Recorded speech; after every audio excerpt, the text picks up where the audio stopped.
छत्तीसगढ़ का प्रयागराज कहा जाने वाला राजिम, जो छत्तीसगढ़ ही नहीं पूरे भारत में विख्यात है अपने प्राचीन कलाकृतियां और मंदिरों के और स्थापत्य कला के लिए। पैरी सोंढूर और महानदी के संगम पर स्थित यह क्षेत्र, जहां भगवान राजिम लोचन का अति प्राचीन मंदिर, विश्वविख्यात कुलेश्वर महादेव मंदिर जो त्रिवेणी संगम में स्थित है, और यहाँ और भी कई सारी प्राचीन मंदिरें हैं जो इस जगह को बहुत ही खास और महत्वपूर्ण बनाती है। कल से 12 तारीख से यहाँ माघी पूर्णिमा प्रारंभ हो रहा है, जहाँ एक भव्य मेला का आयोजन होता है। तो आज के दोस्तों इस वीडियो में हम जानेंगे और आपको दिखाएंगे इस खूबसूरत राजिम लोचन मंदिर और आसपास की जगहों में स्थित प्राचीन कलाकृतियों को, जिसे देख करके आपको वाकई में लगेगा यह नगरी अति प्राचीन और भव्य है। तो चलिए वीडियो में आगे बढ़ते हैं। वीडियो अच्छा लगे तो लाइक शेयर सब्सक्राइब करें। तो चलिए दोस्तों वीडियो में आगे बढ़ते हैं और दिखाते हैं इस जगह की खूबसूरती को। आने वाले दिनों में हम आपको मेला का भी दर्शन कराएंगे।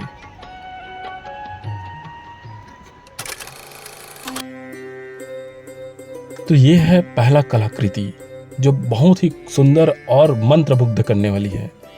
यह जो मूर्ति है वो भगवान विष्णु के जो वामन अवतार हैं उनकी मूर्ति है। इस मूर्ति में दिखाया गया है वामन अवतार को, और किस तरह से इस मूर्ति को बनाया गया है वो देखते ही मान रहा है।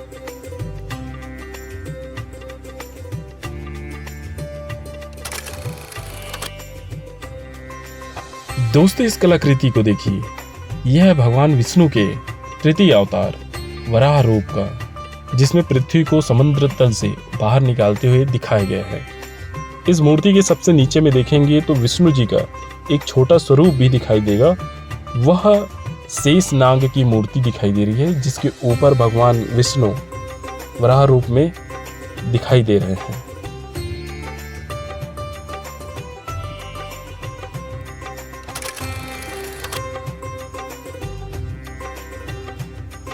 ये खूबसूरत कार्विंग या कहे नक्काशी है सूर्य देव का। यह भी राजिम लोचन मंदिर परिसर में स्थित है। इस नक्काशी में आप देखेंगे भगवान सूर्य की एक अलौकिक प्रतिमा को। साथ में इस मंदिर में और भी खूबसूरत नक्काशी हैं जिनको आप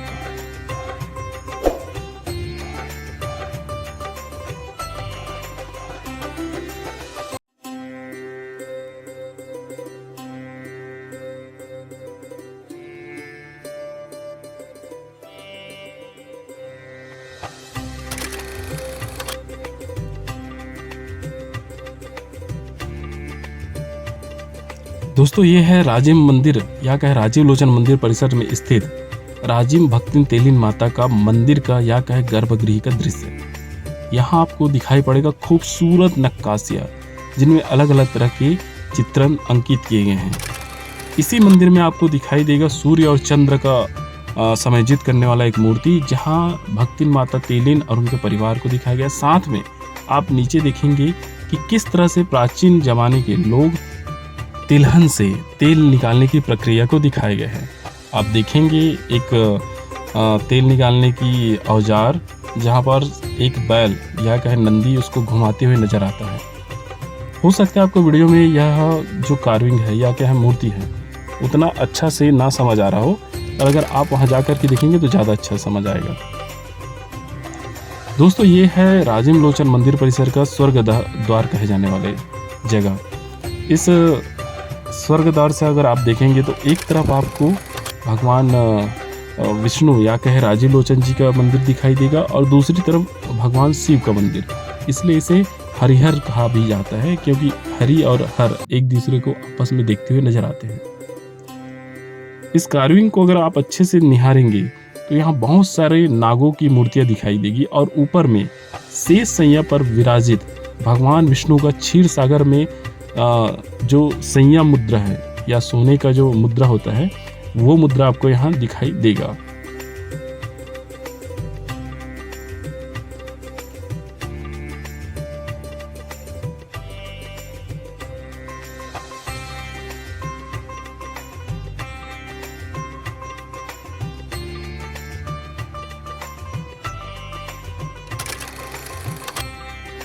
दोस्तों, अधिकतर प्राचीन मंदिरों में नागों का अस्तित्व को लेकर के बहुत सारे प्रश्न उठाए जाते हैं कि नाग क्यों दिखाई जाते हैं, क्या उनसे हमारे संबंध थे। जो प्राचीन कलाकार नागों को विशेष रूप से हर मंदिरों में उकेरा करते थे। यहाँ भी आपको नागों की बहुत सारी मूर्तियाँ या कहे कार्विंग्स या नक्काशियाँ देखने को मिल जाती है।